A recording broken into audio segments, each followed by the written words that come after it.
Real quickly before I get into this video, I want to let you all know that after this video is done, I'm going to be making a community post and a poll on my Discord.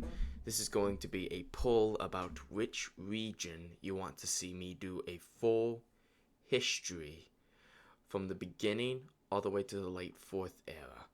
I'll be glossing over much of the important stuff, and I really want you to go and vote in that poll, whether you're in my Discord or on the YouTube.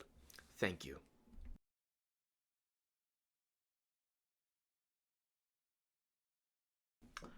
Welcome. Today we are going to be talking about the regions of Ahri. We will start from Marthia and go on from there. Without wasting much time, let us begin. Starting in Marthia, we reach a land known for its large caves, its large mountains, and its cold weather. Mountains sprawl all across the region, but the most prevalent are in the west, where we see by far the largest mountain range of Abi. Interestingly, though, to the south of Marthia, in the south of Marthia, I should say, is a land, flatlands, thus allowing for farming in the south of Marthia. The rest of Marthia, however, does not have the ability to grow its own food. Well, it does, but not to the capacity of the south. And thus most of Marthia has relied on hunting, fishing, and gathering for its survival.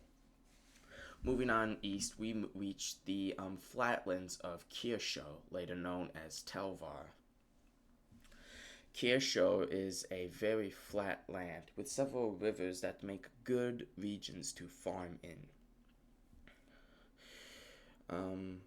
Kirsho, despite neighboring very cold provinces, itself has actually quite a warm weather, thus allowing for it to be a good grounds for farming.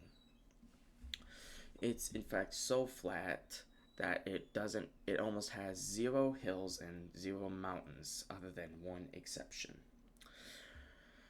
Moving on towards the east, we reach Nartha, a land known for its cold, rugged terrain like Marthia, except with a lot less mountain ranges.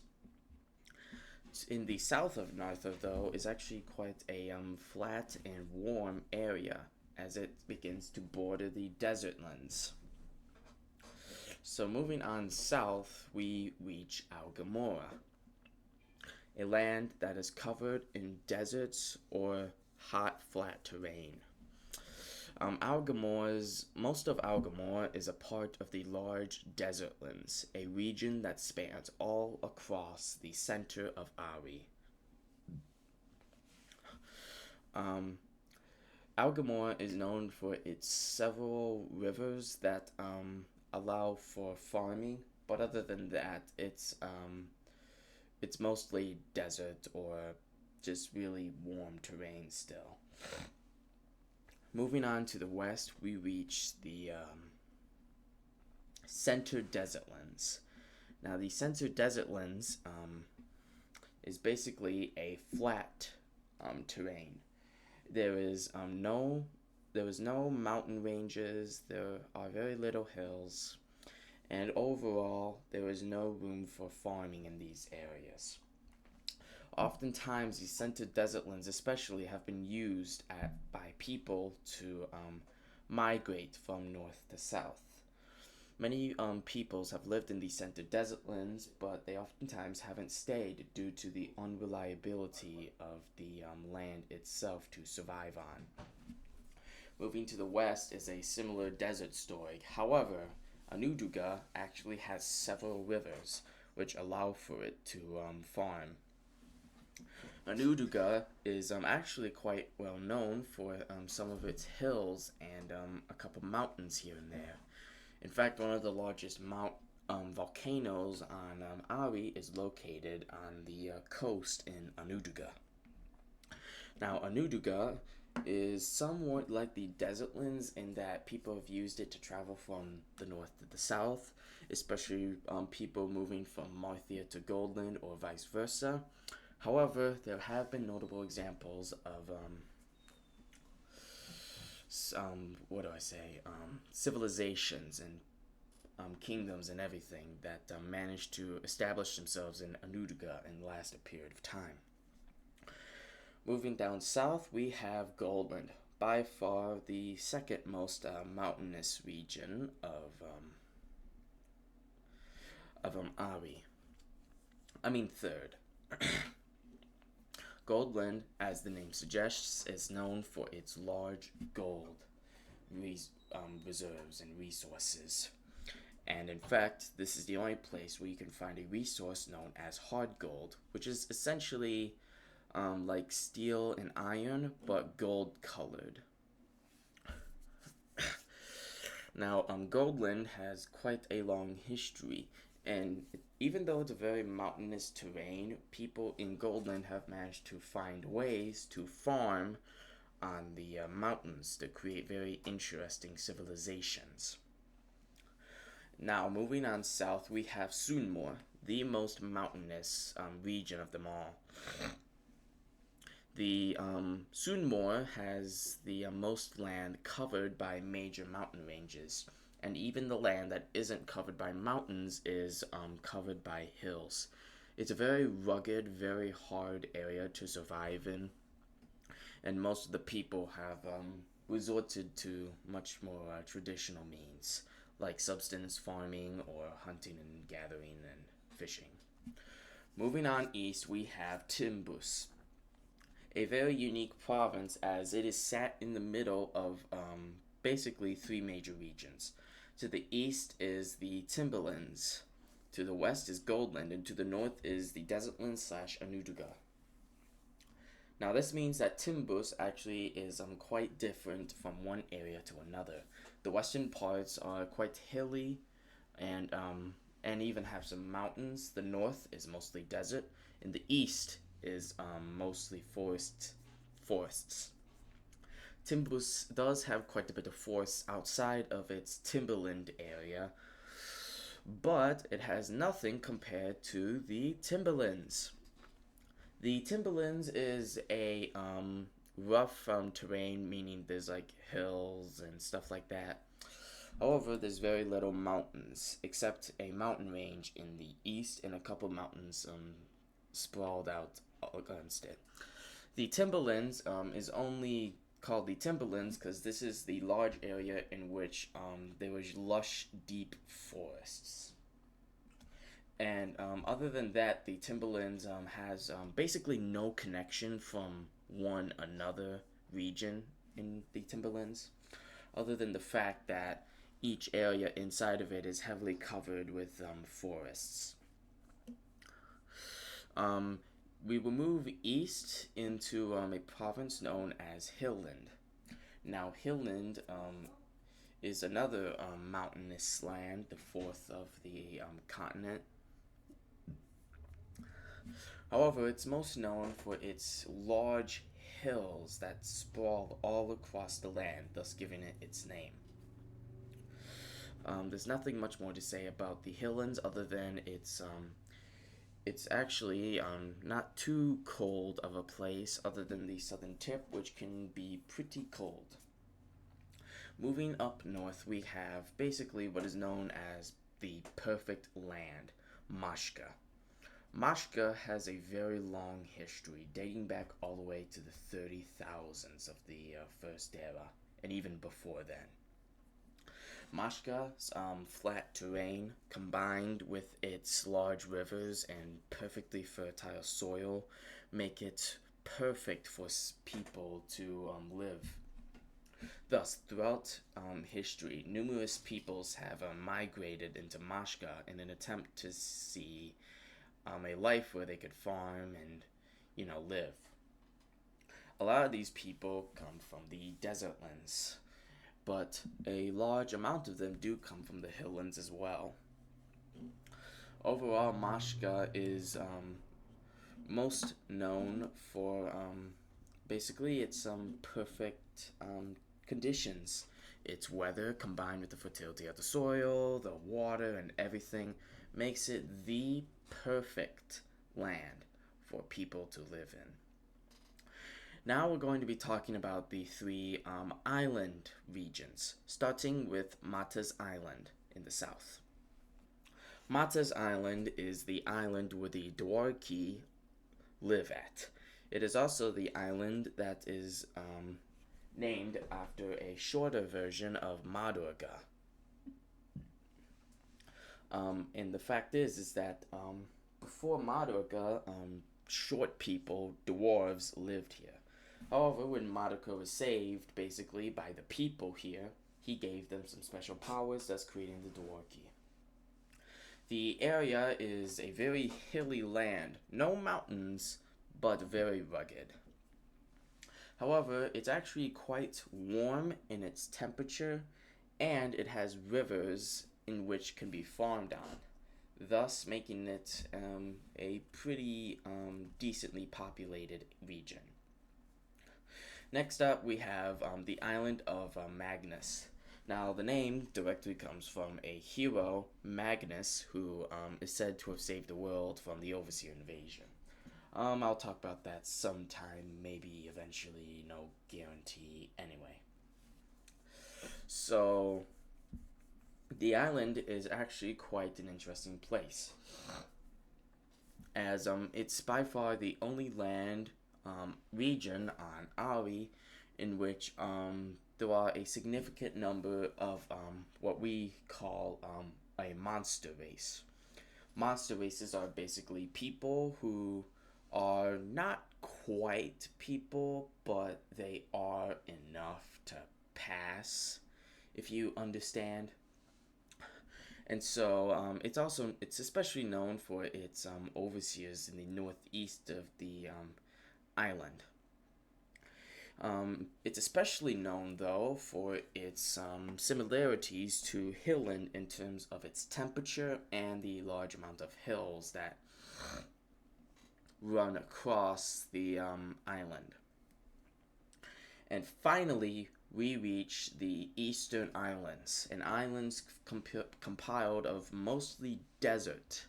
These islands were used throughout history as springs for invasions onto Ahri or by pirates who wanted to raid across the east.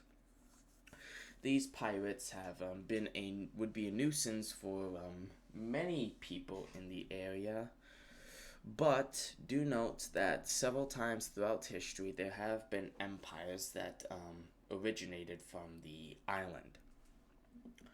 However, by far the Eastern Islands are probably the least interesting of the regions of Ahri.